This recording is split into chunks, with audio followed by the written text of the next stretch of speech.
I'm going to be predicting UFC Fight Night Manel Kape versus, what's this guy called? Almabaev, that's the name. Okay, starting with Charles Johnson versus Ramzan Tamirov. I think Ramzan Tamirov takes this one home. You know, he wasn't a terror outside of the UFC. He's short, but he's a flyweight, so I'll let it slip. You know, this guy is Henry Cejudo height. Like, Henry Cejudo is a little midget. But anyways, Ramzan Tamirov, you know, he's I think he's got the skill to be up there in flyweight. Well, not up there. I don't think he's top 5, but you know, he can definitely be in the rankings. And Charles Johnson, the only thing he really has going for him is that one KO over Joshua Van. Total fluke, by the way. So yeah, I'm not picking him. Next fight is Andrea Lee versus JJ Aldrich. Now, Andrea Lee is like, what? She's like 60 now. It's over, okay? It's over. She's not winning this. I'm picking JJ Aldrich. I don't know why Andrea Lee, her topology pictures her with a communist bikini. I don't know what's up with that, but you know, she's like 50. She's not gonna win this. I think JJ Aldrich is gonna win by decision, of course, because it's a woman's fight. And oh, by the way, Ramzan Tamirov is gonna win by round 2 KO, in my opinion. Then we got Danny Silva versus Lucas Almeida. And now I think Lucas Almeida takes this one. He has a win over Timothy Kwambwa, who I thought was pretty good. You know, in his fight with, what's he called? The Belgian guy. He looked pretty bad. They both looked pretty bad in that fight. But apart from that, they both look pretty good. And so Lucas Almeida has a win over that guy. And, you know, with these like really low-level guys, you don't really have anything to base it off, apart from just how they look in fights and the opponents they beat. And Danny Silva, the only UFC opponent he's beat was by split decision. And, you know, I just don't have the faith in him, so I'm going with Lucas Almeida. Then we got Ricardo Ramos versus Chepe Maritzal, and I'm picking Chepe Maritzal by decision, dude. He's got all these wins over Damon Jackson, Trevor Peek, Jack Jenkins. Like, they're not bad wins. They're pretty good wins. And Ricardo Ramos is losing to nobodies. And, of course, you know, Chepe, pretty good fighter. Overall, I would say he's okay. And Ricardo Ramos is, like, a little bit below that. He doesn't really have anything huge going for him. He's just okay everywhere, I would say. And, yeah, next fight. Austin Lane versus Mario Pinto. I'm picking Mario Pinto by KO. The only thing Austin Lane has is the grappling, and he's not even good at that. I don't know how these guys are like in decent shape at heavyweight. This should be illegal. But Austin Lane, he got KO'd by Junior Taffa. If you get KO'd by Junior Taffa, you shouldn't even be fighting, in my opinion. So, you know, I'm picking Mario Pinto purely based of that fact. And the only good opponent Austin Lane has beat is Robelas of Spain. And the only thing the Spain is good at is just having insane amounts of power. He's not technical. He's not good at anything. You know, that's not really an impressive win for the UFC. You don't need any grappling to be beating Robelas of Spain. You just need to shoot a takedown and you'll win. So, I'm picking Mario Pinto by KO. Then, Danny Barlow versus Sam Patterson. Every time I see Danny Barlow somewhere, I always think of that singer, that rapper, that white rapper that's really trash. I don't remember his name. What's he called? Danny Harlow or something? I don't know. Anyways, I'm picking Danny Barlow by round 2 TKO. Listen, this is purely based on the fact. Just look at fucking Sam Patterson. Just look at this guy's face. Just look at him for a moment. Do you think he's winning a UFC fight? That's what I'm basing this off. This card is so trash. There's nothing to see on this card.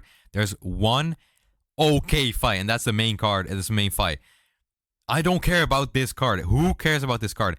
I don't even know if I'm gonna watch it. I'm European. So every card is at like 4 a.m. This card is at midnight for me. So that's a really good time. And I don't even know if I'm going to watch it. Like, it's just that bad. Also, how do you have a cup in? Danny Barlow, how do you have a cup in and still have nothing showing there? That's pretty insane, dude. Anyways, next fight. Hyder Amel versus William Gomez. Now, I'm picking William Gomez by KO. Why? William Gomez is a pretty good striker. You know, he beat Jarno Ahrens, my Dutch king. Oh, he's so trash, dude. That guy is so trash.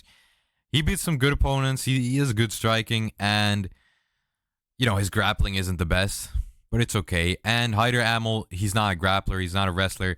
He's going to be striking with William Gomez, and Gomez is better there. Now, I don't know. Listen, dude, what's up with these pictures today? Why the fuck is Gomez staring at me like that? Why is his body turned around? Why is it canted towards me? Stop doing this. You're freaking me out. This is sexual harassment. I'm reporting you. I'm picking William Gomez by round 3 KO. Okay? Next fight. Nasrat Haqparast versus Esteban Ribovics. Now, I'm picking Ribovics, dude. I forgot about this fight being on the card. This is only, you know, this is just Kape at this point. Esteban Ribovics isn't a good name. He just has some fame from the fight with Zellhuber. It's not really anything. You know what I mean? And why is Nasrat Haqparast? Why are his legs so small? What is this build? His legs are so tiny. What's up with this guy? This looks weird. I don't like this. I don't want to see this fight. Just purely be. This is like RDR, you know? But RDR at least is funny. This is just terrifying. Like, what's going on here? I don't like this. Anyways, I'm picking Esteban Ribovics by KO. You know, Nasrat is losing to Bobby Green. Bobby Green is a better boxer than Ribovics, but, you know, not by much. So, I gotta pick Ribovics purely based on the stand-up in this fight. Now, Nasrat, you know, I don't know why they made this fight. Anyways, I'm picking Esteban Ribovics. Next fight.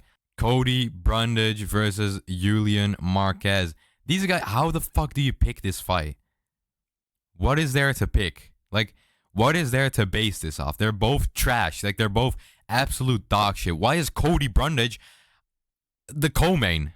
Now, I would say Marquez is losing to better opponents. Damn, this is crazy criteria. If the criteria is you're losing to better opponents, you're trash, dude. You can't be in the UFC. But listen, at least Julian Marquez lost to RoboCop and not fucking berry guy, like the berry picking guy. What's his name? Bot Nickel.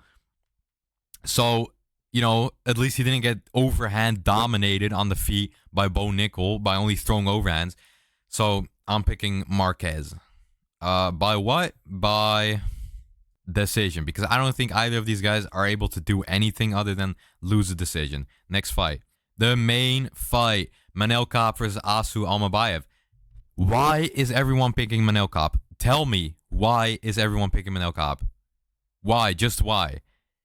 He's not a good wrestler. He doesn't have a good takedown defense. He doesn't have good skills when he's on the ground. And Almabaev is a wrestler, mainly. Manel Kape isn't some crazy knockout artist. Like, he pieces people up, sure, but he's not this crazy knockout artist. He lost to fucking Kai Asakura. You know, why are people picking Manel Kape? Purely based because he stood up to Israel Adesanya and then did a little emo with his gyno sticking out. Why? This is purely just aura farming, dude. This is like picking Shafkat or, you know, picking Khalil. This is just purely aura-based fight prediction, dude. It's dumb. Almabaev is obviously winning this by dominant decision or submission, even maybe even TKO, dude. It's just, I don't get it. Like, not that I care, not that I give a fuck about this fight. What is this doing in the featherweight division, in the flyweight division? My excuses, nothing. No one gives a fuck, dude. Almabaev isn't getting a title shot because he's boring. Manel Kape isn't even getting into the top 10 because he's getting KO'd by Brandon Royval or he's getting wrestle-fucked by Tatsuro Taira. He's not getting there. This fight doesn't mean anything. This fight doesn't do anything. And it's obvious that Manel Kape is losing this, but everyone is just blind to his little antics. Like, I like the guy, but, you know, he's not that good. So, I'm picking Almabaev. Goodbye. I'm not even going to ask you to like and subscribe because this video is just shit. I don't care about this card. I don't care about these predictions. But, you know, I still got to do it. Still going to hold up my tradition. Stay consistent. I'll edit that out. You know, goodbye.